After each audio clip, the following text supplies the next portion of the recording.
নয়া ছাতিটা ভাঙি লিলাম রে, নয়া ছাতিটা ভাঙি লিলাম রে। ও মিয়া কিতা হইছে খালি কোন নয়া ছাত্রী ভাঙিলছো নয়া ছাত্রী ভাঙিলছো ওই বেটা কিতা হয়েছে কেন বাদে কই মনে এক কাম করতে বা আমার একজন মুরব্বী মিলিয়া দে বাজার থাকিয়া। মুরব্বীতে কিতা করতে বা ওই বেটা আমি রুজি রোজগার কিতা লাগে করি, পেট ভরি তো ভাত খাইবার লাগি নানি।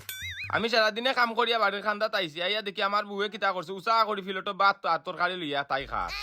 এখন আমারে দেখিয়া কর উঠি আইও চারটা ভাত খাইলি বা।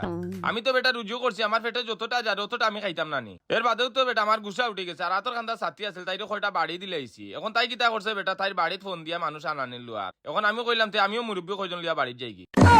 দূর মিয়া ইখান তো তাই বেটি এক ডাকর কথা কইছে, তাই বেটিয়ে কইছে তো চারটা ভাত খাইতা খানিত বহিয়া দেখতাই না কতটা ভাত দে তোমারে। এর লাগি তাই বেটিরে তুমি ছাত্রী দি বাইলাইল তাইনি তে তো ঠিকও আছে, তাই বেটিয়ে তো তাই বাড়িত ফোন দিব। ই কিতা করছে বেটা, এখন আমি কিতা করতাম দেবা। এখন বাড়িত যাও মুরব্বী তো গাইও না, তাই বেটিরে গিয়া খুশ করো জেলাও পারো। তাইরে খুশ করতাম। ও বেটা এখন আমি কিলা খুশ করতাম। এখন বাজারও যাও গিয়া 100 টাকার মজা লো গিয়া সেন্টার ফ্রেশ চকলেট উকলেট ওটা লইয়া গেলে তাই বেটি খুশ হয়ে যাব। হাসা কই দিন ওই ই কিতা কস বেটা, এখন তো আমার লোকে দিকে টেকা নাই। ও বেটা একটা কাম করতে বা, তুই আমার টাকা 100 দিলে আমার গুসা ভাঙ্গা বাদে তোর 100 টাকা আমি দিলেই। দূর মিয়া তোমার লগে মাতলাম হরি আমি আরো বিপদে বললাম নি, তুমি তাই মায়ের করছো আমি টাকা 100 দিতাম পাগলামির জায়গা বাইরে না যা আমি অন্তা কি হরিয়া।